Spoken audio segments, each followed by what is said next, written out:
जय मां विंध्यवासिनी। आज हम बात करना चाहते हैं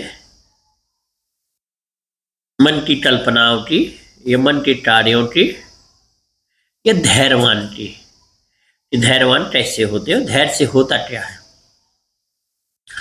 तो उसे हम कहानी के माध्यम से आपको बताना चाहते हैं कि दो दोस्त थे, बड़े अच्छे दोस्त थे, साथ में रहते थे, साथ में हर कार्य करते थे, लेकिन उनकी दिशाएं अलग अलग थी, उनके विचार अलग अलग थे।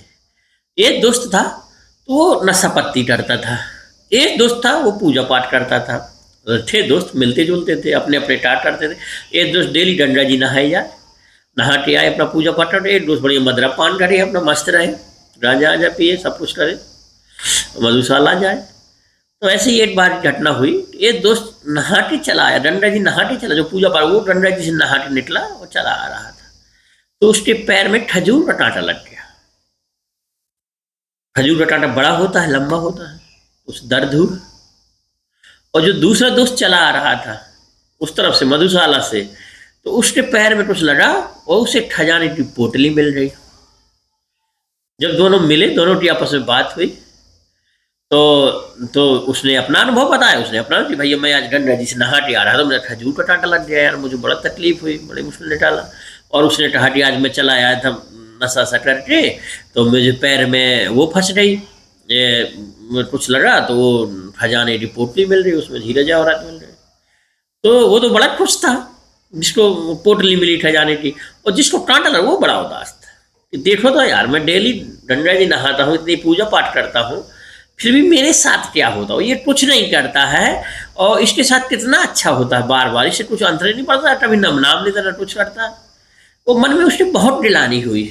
वहीं से संत महात्मा चले जा रहे थे, तो उसने पूछा कि भाई आपस में क्या बात हुई, क्या हो कर रहे हो, बैठे हो तुम लोग।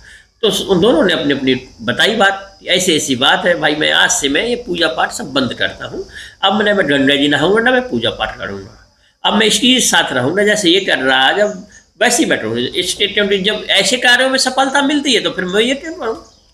तो उसने कहा सुनो, तुम अभी देखो, दूरदृष्टि नहीं है तुम में, जो तुम्हें कांटा लगा है वो कांटा बहुत लंबा होता है, वो आर पार भी हो जाता है, लेकिन तुम्हें कांटा तो लगा, वो तुम्हारा कांटा निकल गया, बहुत ज़्यादा तुम्हें उससे नुकसान नहीं पहुंचा है।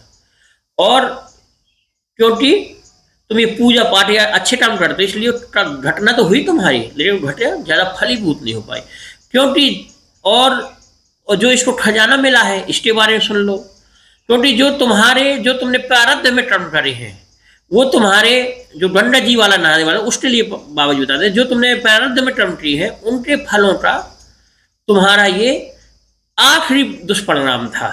तुम्हारे धीरे धीरे सब दुष्परिणाम थे जो तुम्हारा था, कर्मों का फल वो सब खत्म हो गया, अंत में तुम्हारा ये कांटा से लग के, और ये भी तुम्हारा, और जो ये है इसने उस जन्म में बहुत धर्म के काम करे थे, राजा था, बहुत दान दक्षिणा करता था, इसलिए उसको इस जन्म में भी उसे अभी तक ये फल मिल रहे हैं उस पिछले जन्म के। लेकिन जो इस, और उसका ये अंतिम फल उसका था कि जो पोटली, अब उसके साथ कुछ अच्छा नहीं हो रहा, उसका अंतिम जो पोटली मिली है उसका अंतिम कर्मों का फल था, और जो कांटा लगा है वो तुम्हारा अंतिम कर्मों का फल था, जो तुमने प्रारब्ध में तुम्हारे बुरे कर्म थे। आज से तुम्हारा जीवन बदलेगा और इसका जीवन बदलेगा।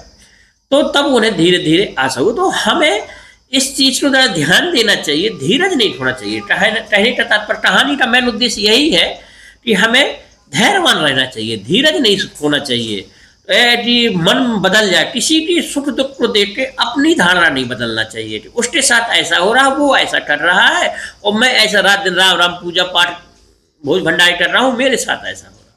तो ऐसा कुछ प्रारब्ध में ऐसा किया हो रहा है जो तुम्हारे अभी माइनस हो रहे हैं, घट रहे हैं, और उसके जो उन्हें किया हो रहा उसको फल मिल रहा है।